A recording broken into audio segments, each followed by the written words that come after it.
What's up, guys? Cerebro here with T3G, bringing you another review. This time we're going to talk about a 10-inch off-brand Visual Land. Never heard of them. Figured I'd try it out, see what's going on. I wanted another 10-inch. I wanted an Android. I've got the Surface. There's something about the Android system that I really like. So I was like, hey, 90 bucks? Why not? I Tiger Direct checking it out, so I figured, why not? Let's do it. So I'm looking for something with a gig of RAM. I've had 512 before, no dice, not for me, sorry. So found this bad one, 90 bucks, 1 gig of RAM. I'm down with it. 4.1 Jelly Bean, okay, sure. 16 gigs memory, internal, absolutely. Micro SD card slot, as I saw per the display. I'm with it, perfect. That's why I read my comics. Awesome, fantastic. It's got preloaded apps. Never too happy about that, but I took a look at the display. I figured, you know what, it's open. I don't see anything that would lock it down, so I think I can uninstall everything that's on there. So I figured, let's do it. So these are the specs. I'm going to read these specs to you guys and probably throw them up. And we've got a 10-inch capacitive 5-point multi-touch. 5-point, okay, sure. But that's not that big a deal. I'm reading comics on it. Who cares? I'm not doing fancy stuff with 10 fingers. I don't know how you do stuff. How do you hold it if you're using all 10 fingers? That's a different argument. 2160p high definition playback. I think they call that 2K, and yeah, sure, whatever. ARM Cortex A8, 1.2 gigahertz. I believe the A8 is dual core, so that's all the better. Micro SD HC expansion slot. It does take the HC, which means it will go up to 32. Yes, 32, maybe 64. I don't remember right now. 802.11b standard. Bluetooth 2.1. Meh. Camera 1.3 front facing, and with this one we do have a 2 megapixel rear facing. So just a hair better than the front. Built-in rechargeable lithium polymer battery, and up to 8 hours continuous, asterisk. And yeah, so the next thing is, will we toss the... No, I actually got it still. The one thing I'll note about this is probably the best packed off-brand tablet I've ever touched. It's got foam up top so that the screen is protected while it's in the box. The one thing I'll say is it is not sealed, so if you're picking one up, make sure. This is my second one. The first one was definitely a return because it wouldn't power. So I actually had it backwards in the box, but anyway, it's right here. It's got some kind of notch-ins, and we'll take a look at that in a second. Let's actually unbox this. I know I don't usually do this, but like I said, best boxing ever for an off-brand. So we got our large section here under the tablet. Pop that up. It's actually nice and padded, so during shipping and transport to your home, it's protected. It comes with headphones. Now I haven't used these because I'm probably returning it, and I'll get to that in a minute. It has a USB to micro USB converter where you can plug your flash drives in. It's got the Prestige 10. It's got the booklet, of course, and legalese, and that's pretty much it for that section. And it actually goes back together fairly well. Am I doing it right, I guess? There we go. Not too embarrassing. We have our other compartment here, which has our, sadly, non-standard charger. But cheaper, I get it. And of course our micro USB cable for data transfer. So overall, a really nice boxing job for, let's call it a mediocre tablet. And I'll get to that in a minute. Now, for those of you who stuck through the word mediocre, I'll say why. Let's touch the hardware first. On the back, we've got that the rear-facing camera. We have our speakers. They're decent. Nothing to write home about. You've got your power and volume rocker up top. Again, another horizontally oriented tablet. For a reader, not so great, because if you're holding it this way, you can definitely smudge up and mess up your camera. And your charging is on the side. So, actually all your ports are on the side. So what do we have? We have micro SD card slot, we have our non-standard charger, we have our reset button, and we got a cheat sheet back here. USB host, that's going to be the one that you can pull in from, and then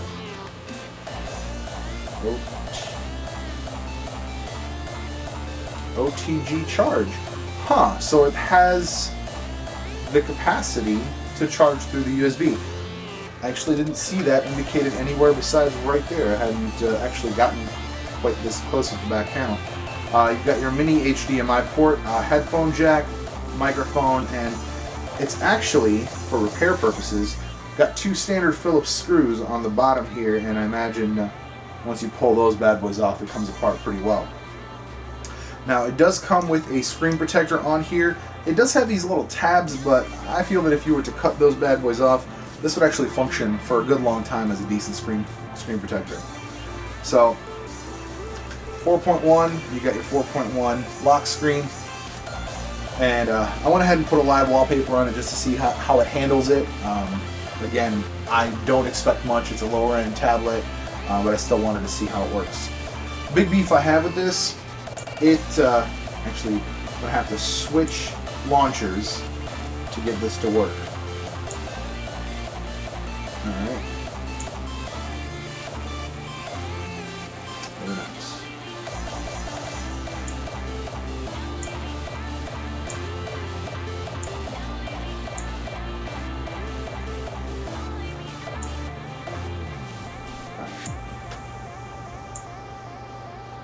So, had to switch launchers to get this back on. So it comes with this nonsense launcher. It's called V-Launcher in the system. Probably Visual Land, presumably. It's got these kind of categorized screens.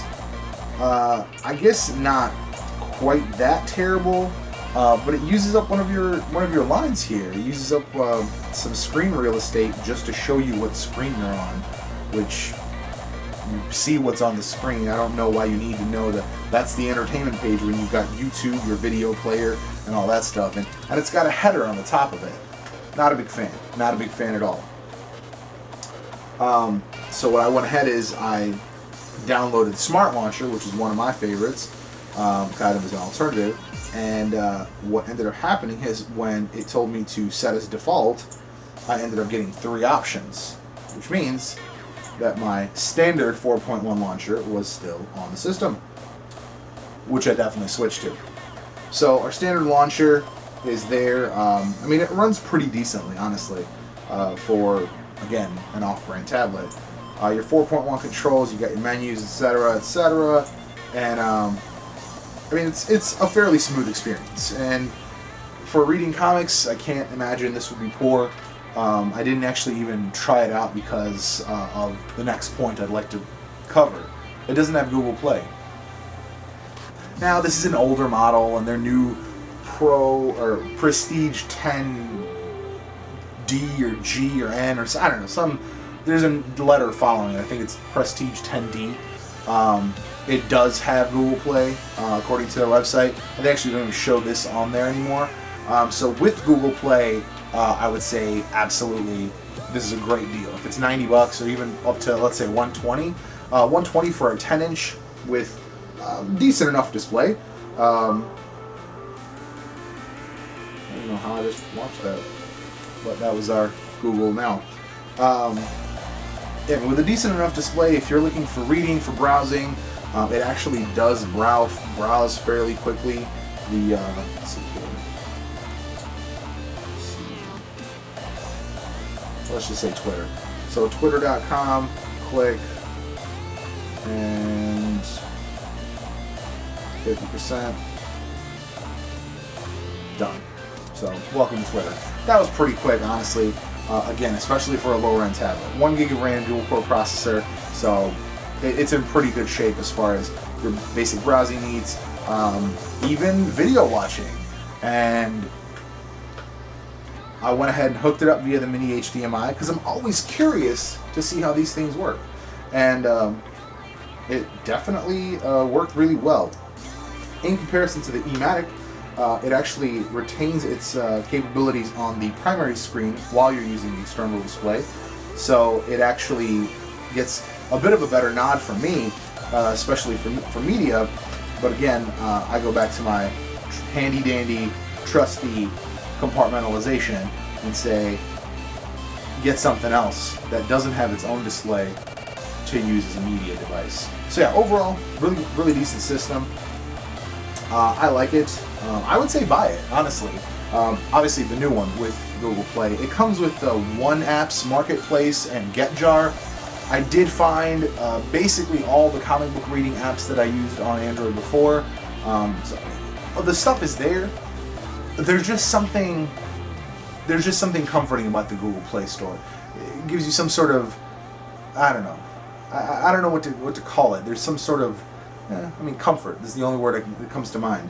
And I even went so far as to try to install it by removing the GetJar, which you can. I was correct. You can remove anything that's pre-installed. I've removed both of those other app stores, updated the Google Play services, installed Google Play. It loaded just to the point where you start installing things and it crashes. 4 rounds with that, I wasn't having none of it, and it really kind of soured my experience on it. I'd rather try for something that already has it built in, so then I don't have to play around with that portion of it. Because I know I can go and get my own APKs and all that noise, but it's supposed to be easy, at least for me, and I don't want to have to deal with it. That's just me. I'm kind of lazy about that stuff. Like, if I want to mess with it, I'll get it to mess with it, see what I can do with it. But if I just want it to work, I just want it to work. But yeah, so overall, I would say, for fun, for media, maybe even for some low-end picture taking with your 2-megapixel rear camera, yeah, pick it up. Why not? Especially, if you find it for the $90, absolutely pick it up. Because why not?